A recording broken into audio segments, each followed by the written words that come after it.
Mula sa mundo ng music, art, PE, at health. Welcome sa MAPE at iba pa. Panibagong aralin na naman ang ating pag-aaralan ngayong araw na ito. Kaya naman magsipaghanda na, manood, makinig, at matuto.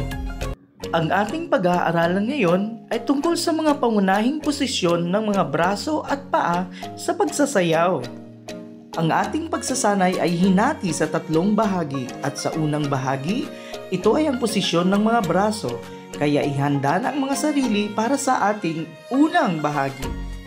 Para sa pagsisimula ng ating unang bahagi, ang posisyon ng mga braso, ilagay ang dalawang braso sa harap ng katawan. Gaya ng nakikita nyo sa video.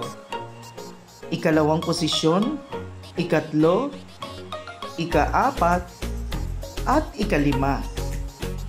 Ulitin natin ang pagsasanay. Unang posisyon, ikalawang posisyon, ikatlong posisyon, ika-4 na posisyon, at ika-5 posisyon ng mga braso. Gayahin natin ang nasa video. Unang posisyon, ikalawang posisyon, ikatlong posisyon, ika-4 na posisyon, at ika-5 posisyon. Yan ang bumubuo sa ating unang bahagi, ang posisyon ng mga braso sa pagsasayaw. Ngayon naman ay dumako tayo sa ikalawang bahagi. Ito ay ang posisyon ng mga paa. Mangyaring panoorin mabuti ang video at gayahin ito.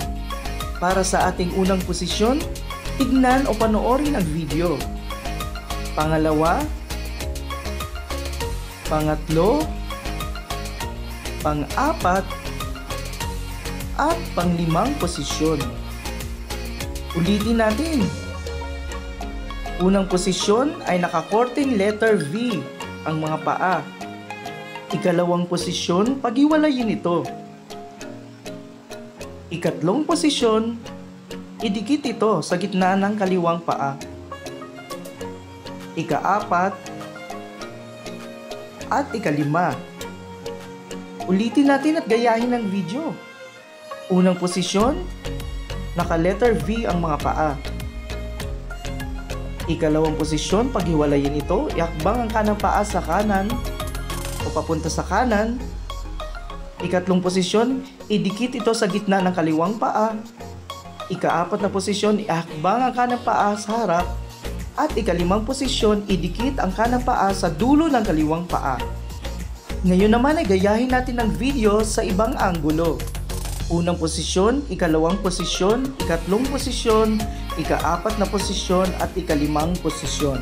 Muli ay gayahin natin ang posisyon ng mga paa sa pagsasayaw sa video na ito.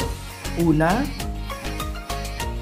ikalawa, ikatlo, ika-4, at ika-5. Gayahin ulit ang nasa video. Unang posisyon ng mga paa, ikalawa, ikatlo, ika-4, at ika-5. At yan ang bumubuo sa mga posisyon ng mga paa sa pagsasayaw. Ngayon naman sa ikatlong bahagi ay magkasamang posisyon ng braso at paa. Ihanda ang sarili para sa pagsasanay na ito. Para sa ating unang posisyon, ikalawang posisyon, ikatlong posisyon, ika-4 na posisyon, at ika-5 posisyon. Ulitin natin at gayahin ang video. Unang posisyon, ikalawang posisyon, ikatlong posisyon, ika-4 na posisyon, at ika-5 posisyon. Muli ay gawin natin at gayahin ang nasa video. Unang posisyon, ikalawang posisyon ng braso at paa, ikatlong posisyon, ika-4 na posisyon, at ika-5 posisyon. May natutunan ba kayo ngayong araw sa ating aralin mga bata tungkol sa mga pangunahing posisyon ng mga braso at paa sa pagsasayaw? Sana ay nakatulong ang video na ito. Sa puntong ito, binabati kita sa iyong masayang pagkatuto.